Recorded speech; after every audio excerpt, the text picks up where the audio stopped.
Próxima estación. Lo bueno, lo malo y lo feo del Tren Maya.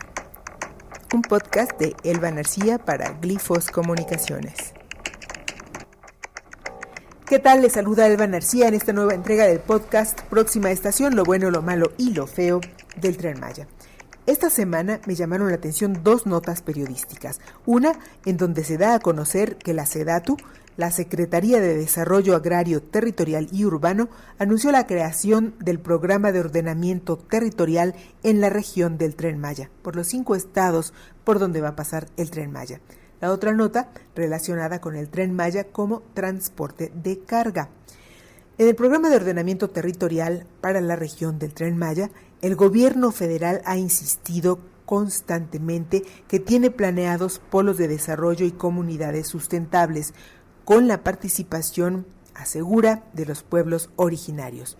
Según información del gobierno federal, con el Tren Maya se prevé el impulso de 1,000 hectáreas de desarrollo, así como proyectos como un corredor industrial en Cancún, 1,000 hectáreas de desarrollo en las que se incluye no solo la construcción de nuevos hoteles, sino también puntos de comercio, talleres, viviendas y granjas de energía solar.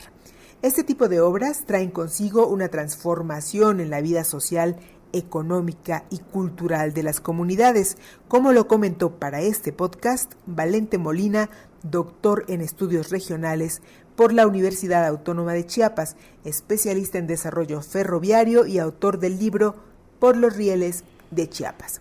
Bueno, yo pienso que el hecho de la construcción de vías, de edificar estaciones, es decir, toda la infraestructura ferroviaria genera un fenómeno muy interesante para estudiar, un fenómeno de entrada de reordenamiento espacial y territorial.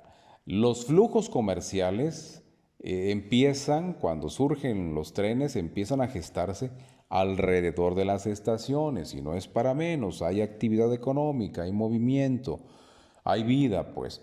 Por otra parte, los terrenos cercanos de las comunidades pues tienen más valor, se venden en mejor precio.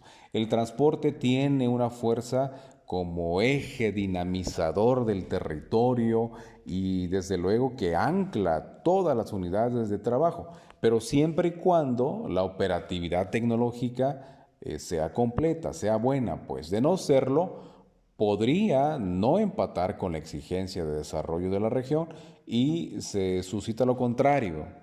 Es decir, hay un fenómeno de alejamiento de las fuerzas productivas. Los núcleos poblacionales, las comunidades pues existentes y las nuevas que se forman alrededor del tren siempre generan características orientadas e integradas a esta dinámica de la actividad económica ferroviaria. Se forman pequeñas empresas, se desempeñan diversos oficios, se brindan servicios, y esto puede entenderse desde la perspectiva del desarrollo económico regional como la existencia de un tipo de redes de colaboración regional que están sustentadas en la cercanía de un medio de transporte como el ferrocarril.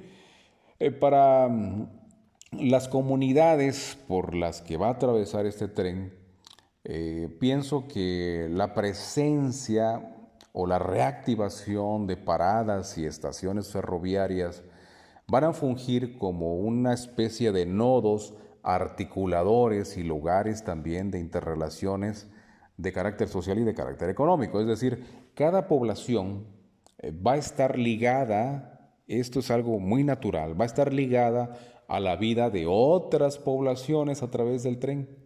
Hasta en estos horarios de llegadas y salidas del recorrido, esto mismo ya significa un eslabonamiento simbólico y de especie reticular de todo el recorrido. En suma, hay un impacto y un cambio social muy importante.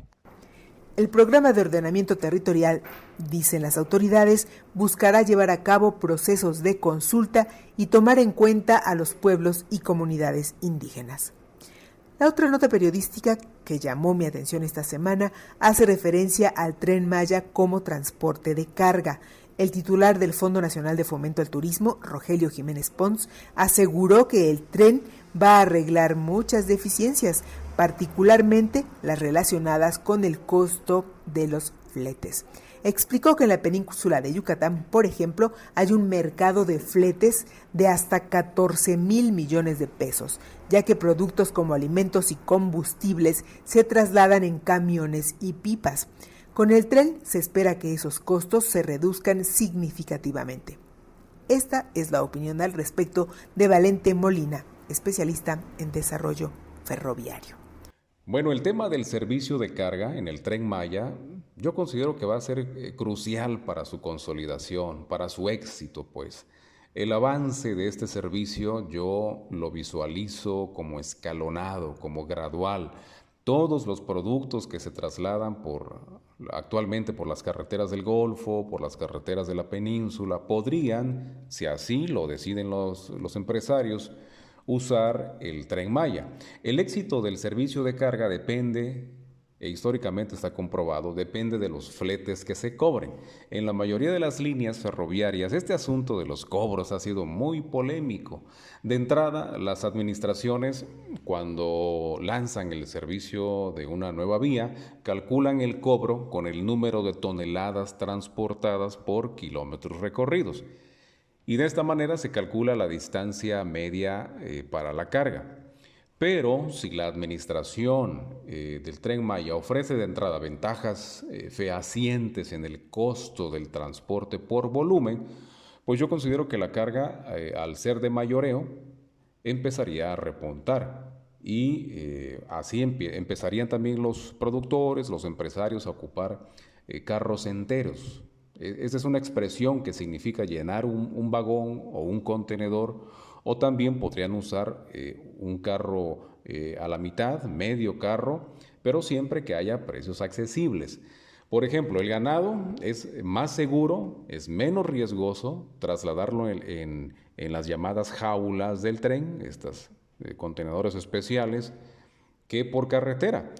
Entonces, aquí el sector ganadero tiene una gran oportunidad para conectar sus ejemplares, sus animales, hacia rutas ferroviarias, a las ismeñas o las del Golfo, por ejemplo.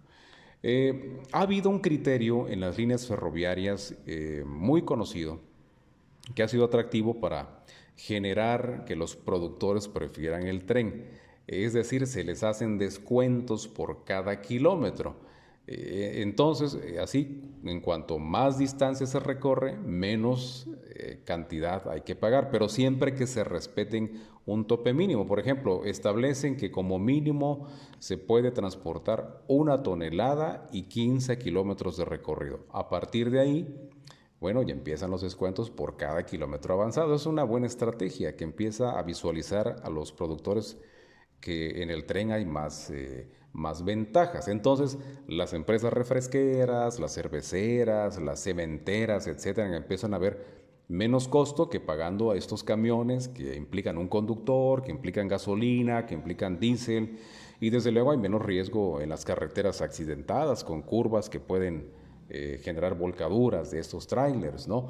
Entonces, yo pienso que este escenario del servicio de carga es de entrada de mucha responsabilidad, porque hay que reducir de inicio el impuesto federal que se cobra por el uso de las vías, a manera de apoyar a los productores regionales. Y por otro lado, insisto, si no existe el mantenimiento ferroviario adecuado y empieza a decaer el Tren Maya, también por experiencia histórica, las vías llegan a ser insuficientes para las grandes posibilidades económicas del transporte de mercancías. Históricamente, el tren ha ofrecido soluciones al traslado de cargas pesadas.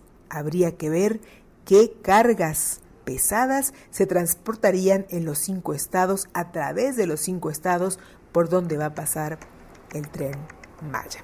Y, bueno, ¿a qué costo? Eso es todo por hoy. Soy Elba Narcía. Esto es Próxima Estación, un podcast de Glifos Comunicaciones, porque una sociedad informada es una sociedad empoderada. Hasta la próxima.